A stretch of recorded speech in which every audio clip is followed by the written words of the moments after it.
Du du du du du du du du du du du du du. Kapatid! Uy!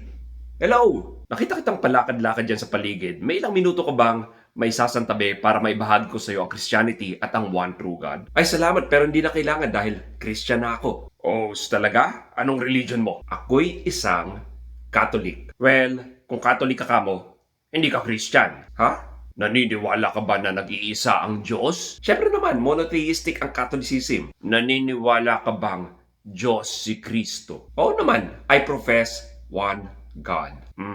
With three persons. Each person is God. Si Kristo is one of three persons. So therefore, He is God. Hindi ka Christian. Well, yan lang naman ang very definition ng Christianity. Since when? Since the beginning. Saan sa Bible nasasaad na Diyos si Kristo? Sa John. Chapter 1. Verse 1. I'm pretty sure nang hula ka lang. Hindi, basahin mo.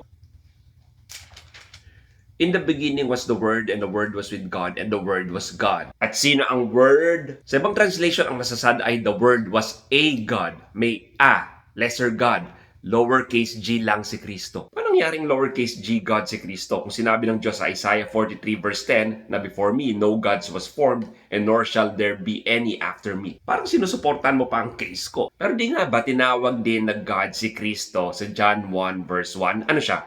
False God? Malamang. Pero parang kinontradict ng Diyos ang sarili niya kung ganun. The only way na mag-make sense ang John 1:1 at Isaiah 43:10 together ay kung isang God lang sila. But three persons. Kung Diyos si Kristo, bakit niya kinausap ang Diyos nung siya'y nagdadasal sa John chapter 17? Tinawag pa niyang only true God. Checkmate. Well, yan ang pwede mong gawin kung one God ka with three persons. Pwedeng kausapin ng bawat person ang isa't isa. And even if that's the case, anong pumipigil sa isang tao na kausapin niya ang sarili niya? Malamang ikaw, kinakausap mo din ang sarili mo. Minsan.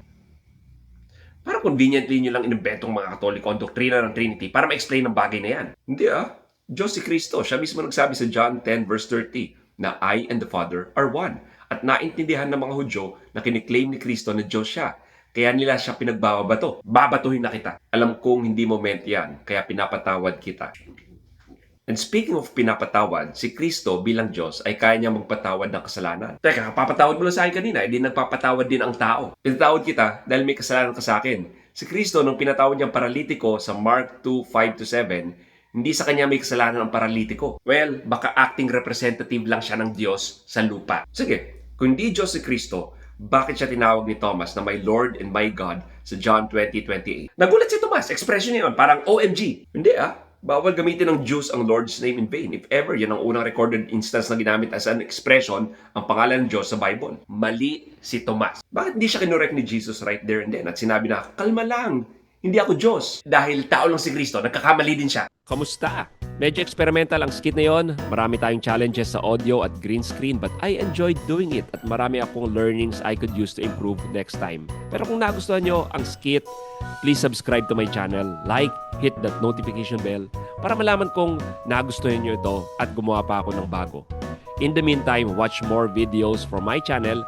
Etong isa, sumasamba ba ang Katoliko sa mga santo? Etong sagot, click nyo lang